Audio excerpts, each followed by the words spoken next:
This is the naked truth about real estate investing. Your host, Javier, has already been through all the brain damage of this business, so you don't have to go through it. That way, you're not exposed to all of the risk of losing your shirt or getting caught with your pants down. So let's dive into another no BS episode right now. Hello, everybody. This is Javier Hinojo, your host of The Naked Truth About Real Estate Investing. And today I have Frank Furman on the show. He's from Atlanta, Georgia. And as you can see, my studio is almost set up.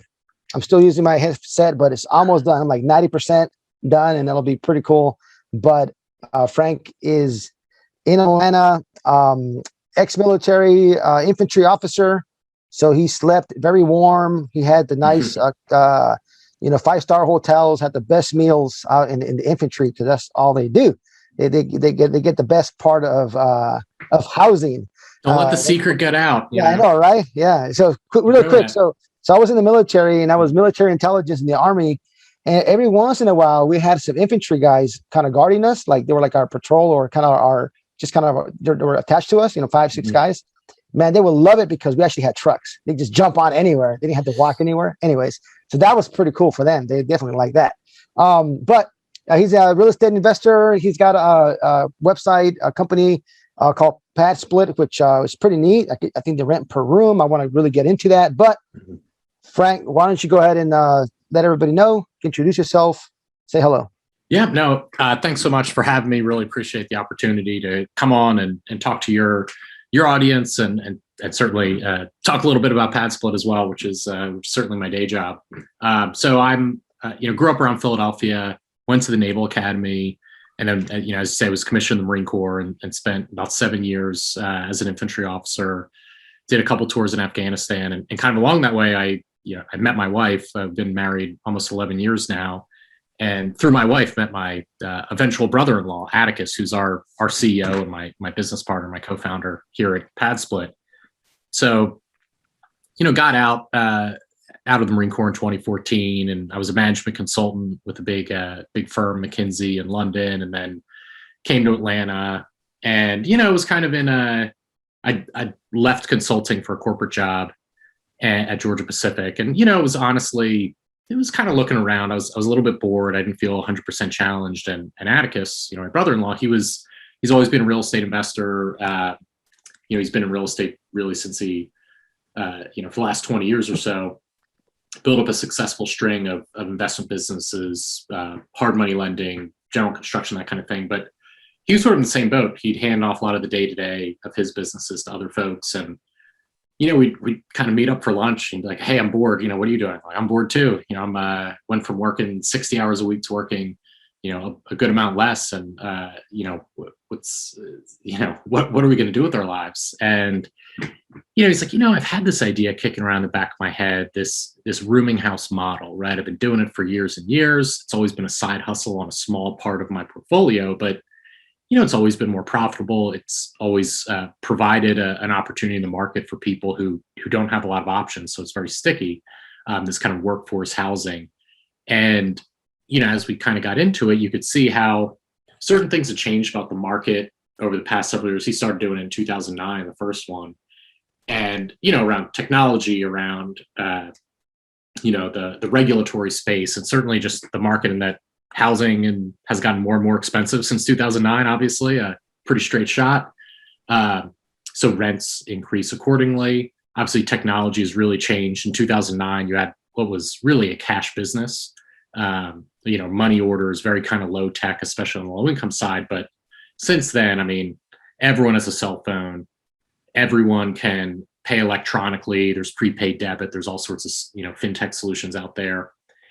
And so we're looking at it, we're like, maybe this is a big opportunity. At the time, we thought, man, the market's so overheated. It can never go up from here. We were a couple of years too early, I'm sure. But so we just started running with it. It was really kind of a side hustle at first, and then it kind of grew from there. And, brought on our first customers in 2018, and, quit my job that year and started doing it full time, brought on a third co-founder. He's John O'Brien, who's kind of the smart one. He's like the Stanford engineer, PhD in physics guy, mucking around with the rest of us. And grown since then. We're now in 8 markets, really kind of throughout the Southeast, Midwest. We've about 3,300 doors on our platform. which has been kind of maybe exceeded our expectations. Plenty of struggles along the way. It's kind of the nature of the business, and we've learned a lot. But now about 120 folks on payroll, and trying to make it work and just kind of expand nationwide and continue to kind of grow as quickly as we can and help as many people as possible, both investors and otherwise. So I've been doing this now for about 4 years. Cool. So then tell me a little bit, what exactly is Split Pad? Yeah. So or Padsplit. It's okay. You are not Split Pad or Padsplit. It's Padsplit. Hey, so let me ask you a question. Do you have the other website too, or no? Do you have the other domain? That's a good question. I don't know if we do. Actually, right before, as soon as we hang up, go check it out. See, make sure it's available. I may have to. Yes. So people have made that mistake. So you're not alone there. But so what we are at our core is a two-sided marketplace. So think like Airbnb, but instead of being fractional in terms of time, one occupancy, short-term rentals, we're fractional in terms of space. So the mechanics of it, they look very similar. A landlord works with us. They list a property on our platform. On the other side of the platform are renters, right, who are looking for room. They come to the site, they apply to book. And so go from there. This is just a room, right? It's just a room. Exactly. Yeah. Okay. And the reason that investors, landlords, hosts, as we call them, work with us is that for the right kind of asset, right? It's not for every house. It's not for every neighborhood, that we can get into that framework a bit, but for the right kind of asset, significantly higher yields. I mean, routinely we see people who are doubling their yield on property. Yeah. And the reason that the renters work with us is that they're saving a lot of money, right? So people,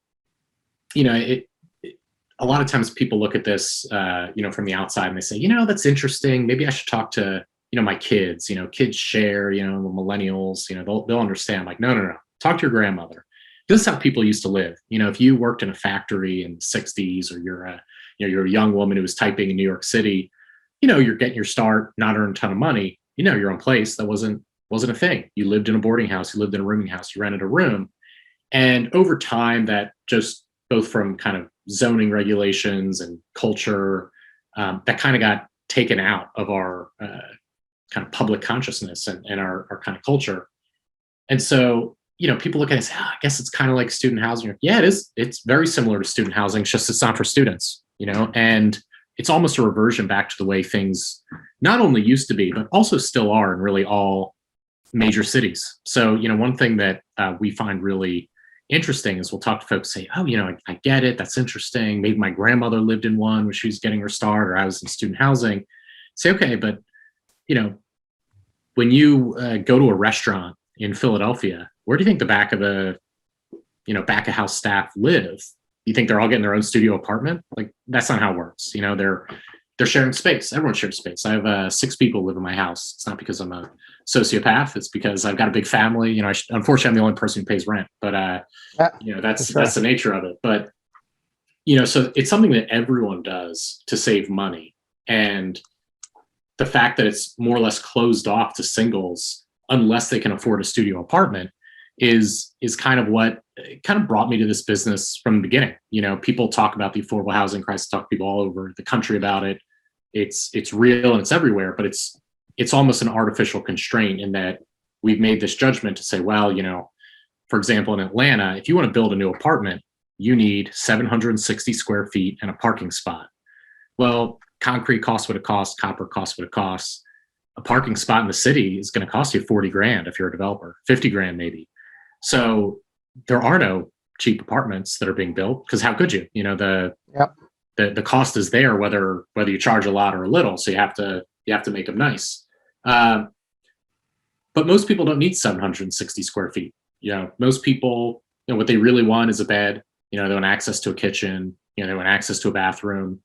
And they're willing to pay, relatively high fraction of what they would pay for an apartment to save money, to have easier access, a little more flexibility.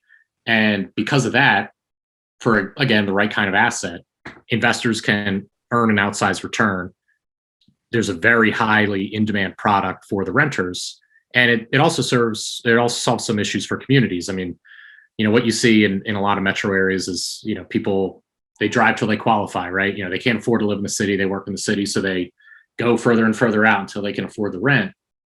and then they clog up the interstate, right? And well, now, they could be in closer, be on a bus line, commute to work. It's a little bit easier, closer work more hours, spend less time on the road.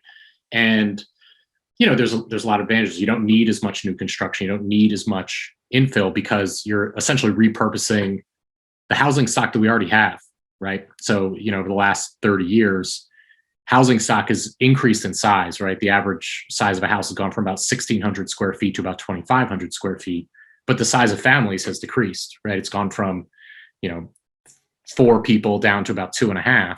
And so we have more and more space for fewer and fewer people in a house.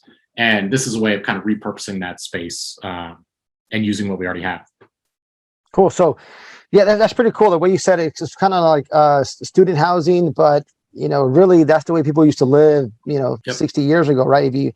If I go in, I used to flip a lot of houses. I used to buy a house built in the 60s. I'm like, there's no open space. It's just like rooms, right? It's just like you got your rooms, you got your kitchen, and that was pretty much it. 3-2. Everything's a 3-2 or 2-1. Exactly. 3-1, right? There was no 8, 5 bedrooms, 4 baths. It didn't work. You had 1 bathroom, 3 bedrooms, kitchen, right? Living room. There you go. So yeah, very, very interesting. So I guess I got a lot of questions, but we're gonna send them my way. All right, cool. So what's like your avatar, right? So do you guys own some of these apartments or some of these houses, or do you have like a landlord, right, that has maybe a house and they want to rent it, lease it out, or do they have an apartment possibly? Like, what are you looking for? And 2 questions there, I guess. So our core business is just that marketplace business, right? So we work with other folks who own the assets, list them, operate them, so on. Similar to Airbnb. We have also, because again, our background is, real estate investment, and that's, kind of how we got started in this business. We have created a sidecar fund. So we do own some assets that are on the platform. Some of that is because we know how to do it. Some is it because we work with investors who have money, but maybe aren't in a market that we're in. They live in New York City, want to invest in the South. They're not going to operate properties down here. That's fine. And some of it's just that it's been a way for us to spur growth and launch in new markets, with a little bit of control and that kind of thing. So our vast majority, 90+% of what we have on our platform, 95+% is owned by someone else, right? And that's kind of our high growth, kind of the bulk of our business. We're in single family houses predominantly, but we are in apartments as well. So again, it's about maybe 90-10. Single family to apartments, but the way it's worked in multifamily, which we love, and multifamily has a lot of advantages, certainly around zoning and access to transit and parking and some of these things, already set up for shared amenities in some ways. The challenge with apartments is that they just tend to be smaller, so you get less of an uptick in rent because there aren't a lot of 6-7 bedroom apartments flying around out there, to my knowledge. But the way most folks are doing is, you can imagine that kind of 60s era garden style apartment, of which there's just millions kind of everywhere.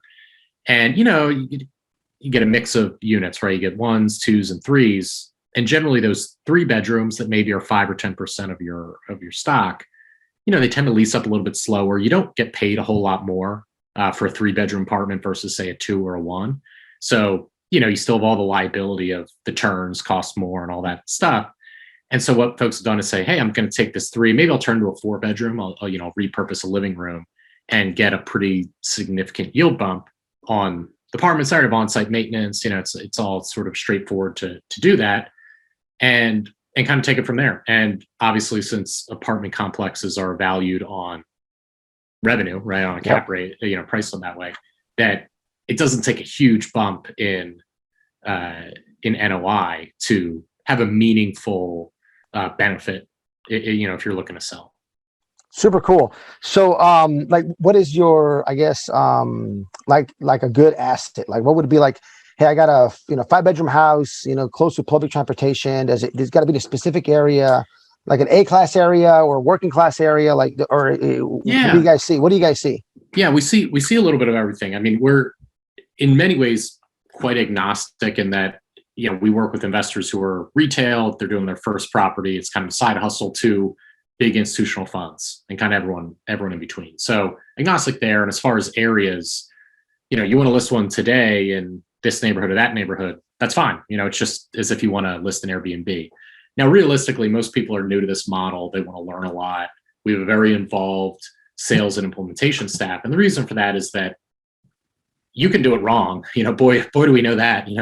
We've done it wrong a couple times and learned the hard way lots of things. So, people want some support and they want to ask. So we oftentimes are involved even pre-acquisition. And folks come to us and say, hey, what do you think about 123 Main Street? And we'll be, it's on a cul-de-sac, it'll be really tight for street parking. Don't love it. Or, it's a corner lot. It's close to a bus stop. There'll be plenty of parking. People will be taking the bus. That's great. So we have a framework for how you would look at assets. Ultimately, people can list whatever they want. Now, if Javier, you came to me tomorrow and said, hey, I've got this property. What do you think? I'm like, it's in an HOA. I'd say, man, don't do this. Terrible idea. Wave off. They don't pay me enough to put up with these problems. But, you could do it. I would just, as a trying to be an honest broker, so to speak, would try and push you towards a better asset fit. So what that looks like is, like to be close to public transit. That's definitely a benefit. Like to have parking. So around the back is best, actually, because it's sort of off street and out of sight, out of mind. But, obviously you get what you get. And that depends on how many bedrooms you have and how important that is, and what the neighborhood looks like. I have kind of a Goldilocks view on neighborhoods in that if you're in a really, kind of A-class neighborhood, if you will, or Class A neighborhood, neighbors oftentimes aren't going to be happy, right? They don't like renters. If you've ever operated, say, Section 8 properties and in nicer neighborhoods, you get a lot of pushback, get a lot of complaints. Rather than calling you, they call code enforcement. That's life. And, that can be a major headache for investors. And sometimes they don't see it coming. Same sort of thing applies with this, right? Our residents, members, they are cut from the crooked timber that is humanity, and that sometimes they fall short and sometimes they park like jerks, right? So, if someone parks in front of someone's mailbox or what have you, it can make the neighbors angry, especially if they don't like renters in the neighborhood. So that being said, kind of the worst neighborhoods, if you will, and we've had investors kind of extrapolate the wrong way in that direction where they say, hey, I'm trying to buy bedrooms as cheap as possible. Man, this house is costing me nothing. They're practically giving it away. I should do it here. And like, well, maybe they're giving it away because it isn't worth anything. Maybe that neighborhood is awful. Are you going to send a plumber there on a Saturday night? Are you going to be ready to turn a room on a Friday?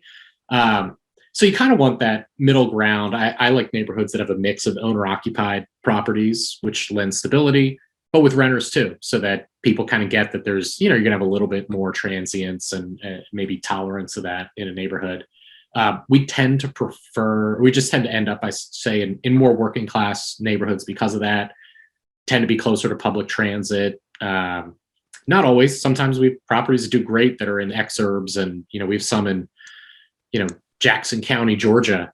That is not an urban area. But it does well because it's right by a manufacturing center and there's kind of the demand for the product locally. So those properties have done really well. Plenty of parking, close to the highway, that sort of thing. So it depends. And we take a very custom approach with folks, especially on their first one or two.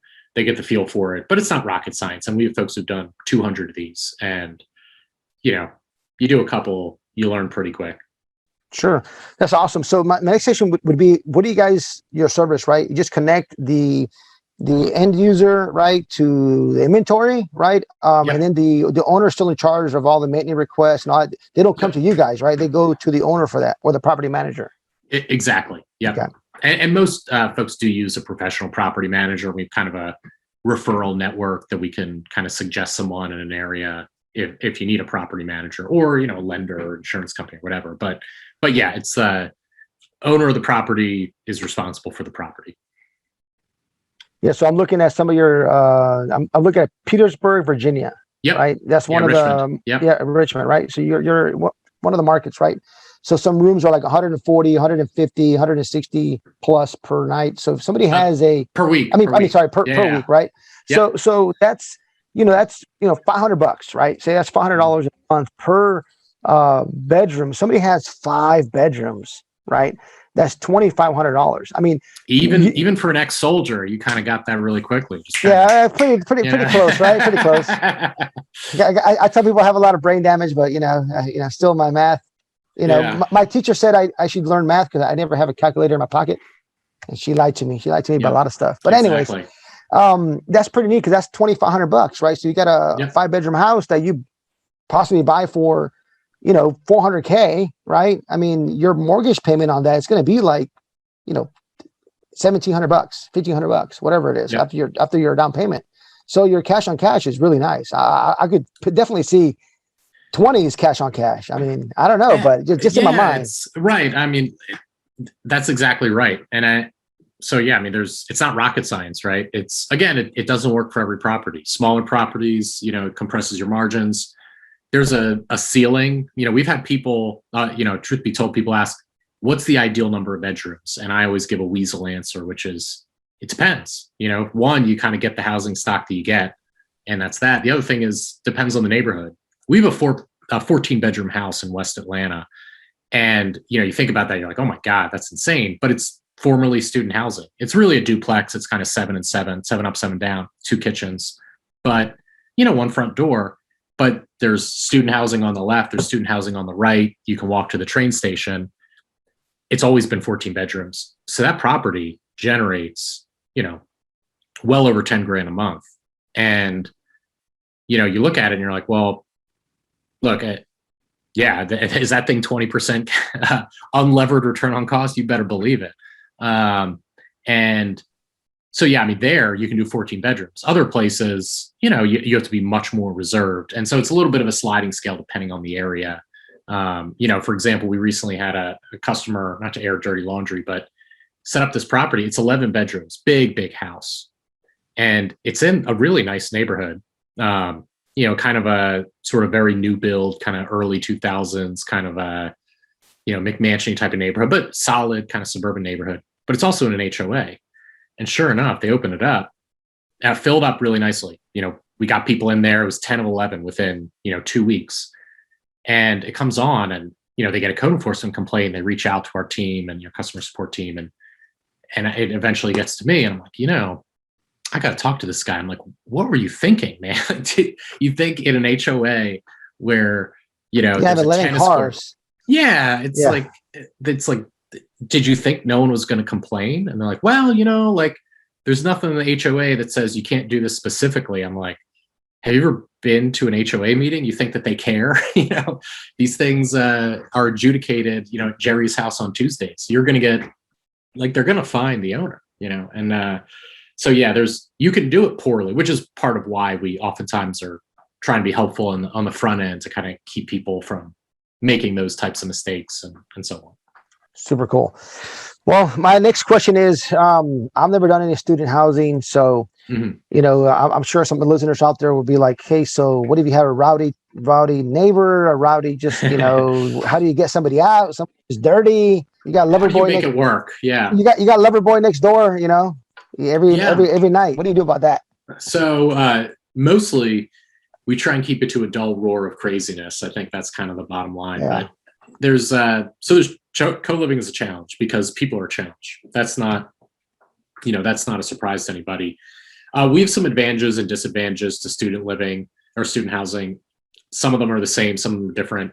So we're only singles. So when I think about my experience as a landlord generally, husband, people ask all the time, man, I bet you have fights about, this and that. And you're like, yeah, occasionally. But when I think about, again, being a landlord or my life in general, husbands and wives fight.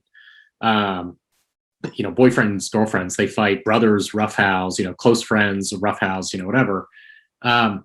These are all strangers. So they may be petty and passive aggressive. They may give them a nasty rating on the website and so on. But for the most part, it doesn't come to blows because we don't have couples, we don't have children, that kind of thing, that kind of a liability issue.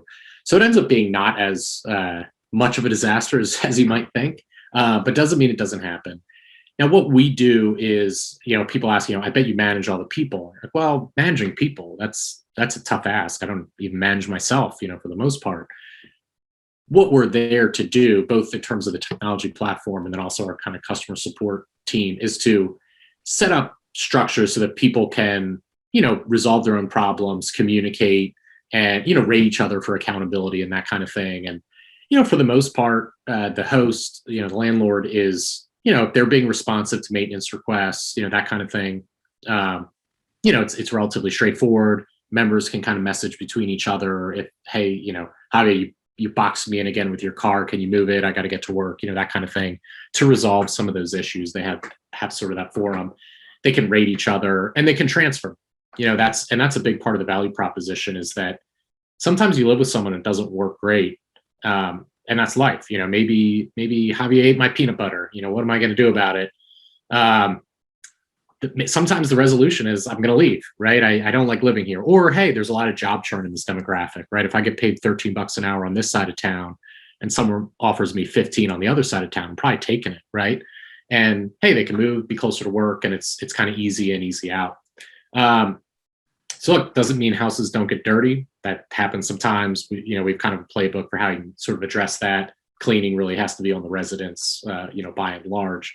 But, in general, if you're managing it responsibly, doing what you can, doesn't mean you'll never have issues. You have issues, but they're kind of manageable. You can underwrite it and kind of go from there. Now, getting people out is an interesting one. And, when we started, we're kind of fly by night, so to speak. And for the most part, you could just have a word with someone and say, look, you didn't pay, no big deal, no hard feelings, but we can evict you, or you can just go. And, door one, you leave, we shake hands, part as friends. No one's going to chase you. I'll write off whatever you owe. And nothing on your credit report. Yeah, exactly. Our hand won't be out. It won't be at a collections agency. Everyone will be happy. Yep. Or, door two, we started in Atlanta, we're Texas, Florida, Indiana, mostly landlord friendly states, right? And you say, look, this is Atlanta, or this is Houston, and we're going to evict you, and it's going to be fast. And it's not a question of if, it's a question of when. And then you'll have a dispossessory on your record, and every time you try and get a job, our hand will be out, and so on. So, most people are pretty pragmatic. Now, the eviction moratorium was not kind to that conversation. It complicated a bit because, the math changes when someone says, well, sure, but if I have a year for free, maybe I don't mind that dispossessory, or maybe that won't even happen. Courts aren't open. But now things have kind of gotten back to normal on that front. So we kind of have gotten back to normal ways of operating. But you can evict people, even from a single room. Same as if someone stays in your house and overstays, you can evict them from your house like a house guest. So courts are there at a last resort. It's rare, but unfortunately part of being a landlord. Well, my wife ain't trying to kick me out for 24 years, so I know how that goes. Yeah, when your name's on the deed, it's really, really hard, I found. So, no, awesome, cool. Man, this has been very interesting for me. Just, I know there's been like a room, like a shared housing model, kind of, Sure. People, or even a shared room model, right? Mm-hmm. But two people in a room, etc. But I've actually never even thought about or seen where, you can go to one, Padsplit, and you can put your property there, right? Or I can go find a room, right? Yep. So that is pretty cool. I'm glad you guys are growing. This is the naked truth. So I got to ask. All right. You got to ask, like, what's one of the biggest mistakes that, I'm going to say the biggest mistakes that I'm going to ask what's the biggest mistakes you guys have made, but I want to ask what the biggest mistake that a landlord has done trying to do this model. Like, what's the biggest mistake? Oh gosh. I don't know how much time we have. I got a whole list, but one that comes to mind. Yeah. I think one that comes to mind is people, I'm kind of a natural pessimist about all things, and I tend to be a wet blanket, and I like to think about why things won't work. But there's a certain breed of investor who looks at things and they say, oh, well, I think I'm going to be able to make it work. Mine will be different. And so what I've seen and where people have kind of gone sideways in my mind is they say, look, I get how it works. And I've seen them do this 6-bedroom house, and it does this, and it's great, and it's in this neighborhood, and I understand. But, I want to do, I don't have a 6-bedroom house, I don't have anything. So I'll do smaller, and I'll just raise the price. And then I'll make it work that way. And hey, maybe this area, they're saying isn't going to work, but if I do it, it'll be fine for me. And I'm not that person at all. So maybe this is why I find it so foreign. But yeah, we've had people who've said, certainly, doing one in an HOA where they're like, hey, 6 bedrooms, good. 11 bedrooms, That's much more good. Oh, they said no HOAs, but did they really stand by that? And it's one of those things. It's just it's very short term kind of centric to me, and not and look, maybe if they'd been right, I'd look like an idiot, and that's fine, because certainly, hey, their first month they got a huge check, and we're excited. Unfortunately, it may be the last of their checks for the house. So yeah, definitely, I would say just maybe an over exuberance on your underwriting. We've all kind of done that. I mean, I think the traditional one that a lot of people make as well is to basically think of a property like they're going to be living there, right? And so we see that manifest in a lot of small ways, in that, we have a motto at Padsplit: bad things happen on couches. And the reason for that is that, you think, hey, I've got a couch in my house, I like having a couch, but look, you're not going to be living here. Couches are where people crash, right? Someone's brother, comes and just crashes. Not good. People eat spaghetti on couches and it's gross and soft surface. It's not good. Or people make babies on couches. It's all bad, right? So in our kind of playbooks and so on, we're like, don't do couches.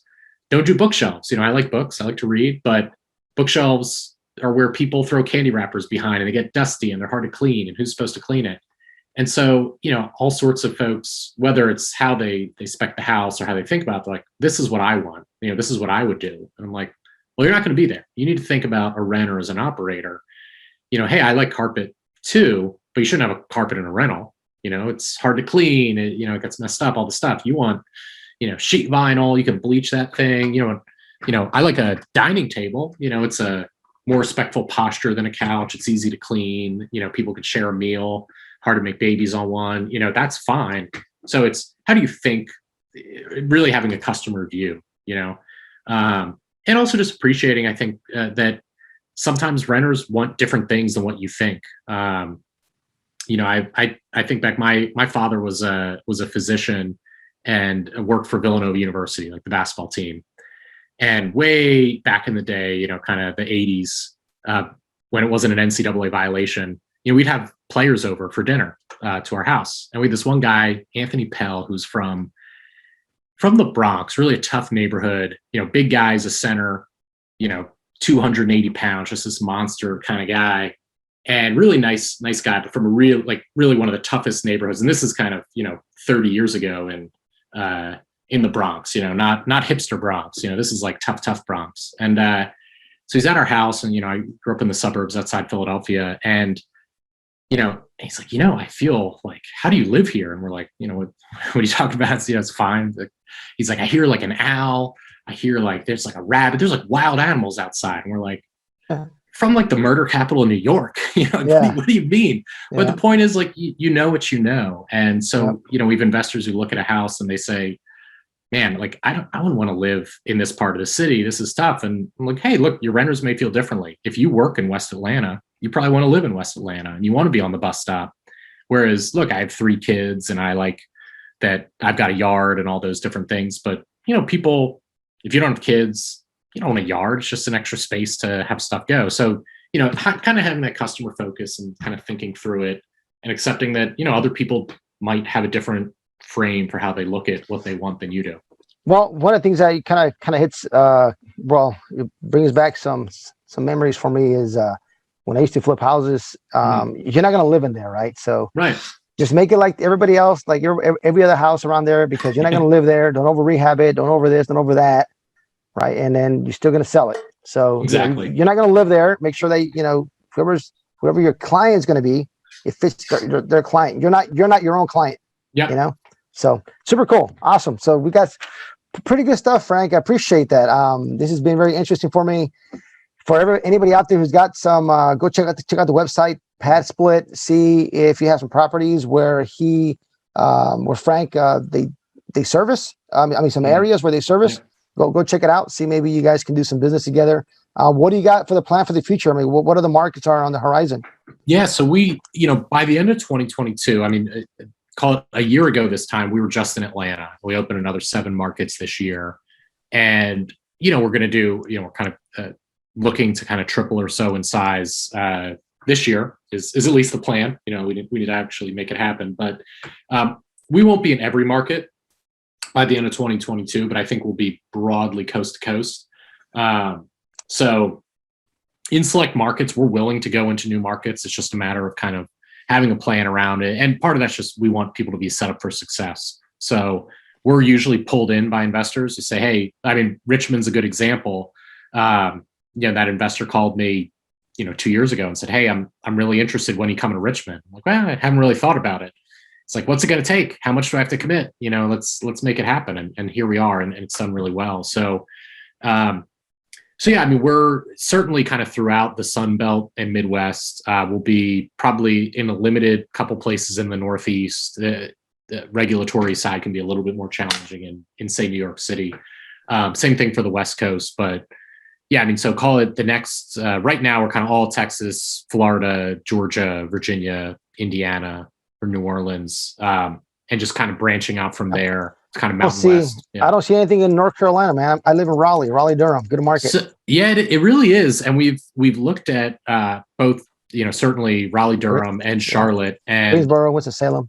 Yeah, exactly. So we've got a few irons in the fire there, but yeah, nothing live today. So I don't know. Maybe that could be maybe the first. So yeah, like those markets a lot. And yeah, I think it just works for us. It's just a matter of having an investor who's kind of pulling us through on the other side. Super cool.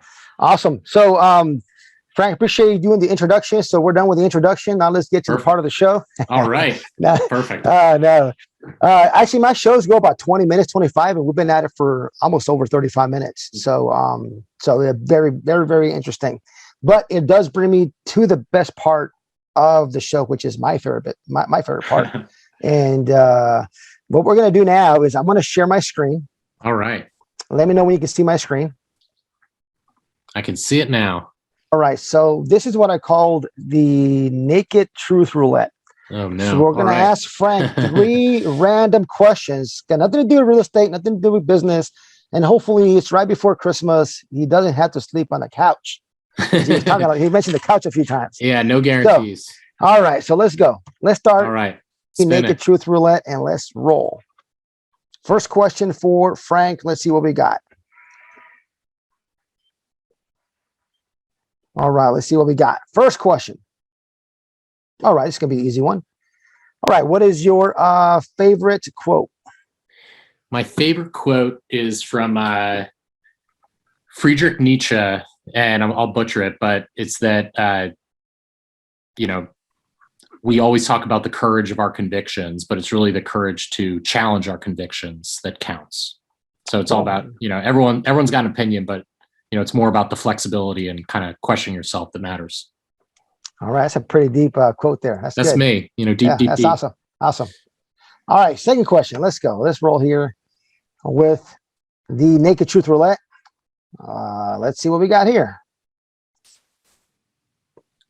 All right. What is the craziest thing you've ever sneaked into a movie theater?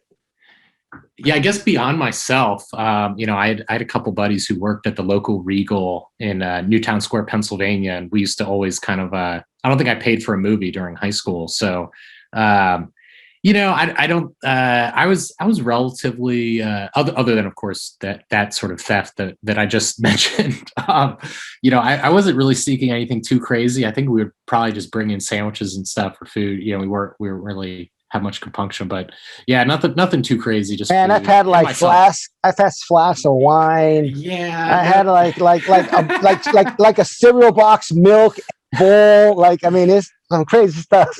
Yeah, no, I was it's like pretty benign stuff for me. I'll be honest, okay, pretty awesome. weak. Hey, but at least you got some free movies. Yeah, can't go bad with free movies. Hey, I paid for a movie and then I got you another movie and then another movie. Yeah, well, back in the day. Yeah, that's totally by the book. That's expected. Yep. All right, let's see what we got here. Last question for you. If you could. If you could hang out with a cartoon character, who would it be? Man, that's a good one. When I think about like the cartoon characters that I grew up with, it's like, Ninja Turtles and Ghostbusters and Ninja Turtles, you rewatch it, you're like, these guys were kind of boring and kind of self-righteous. So like, even though I love Leonardo, that's probably out.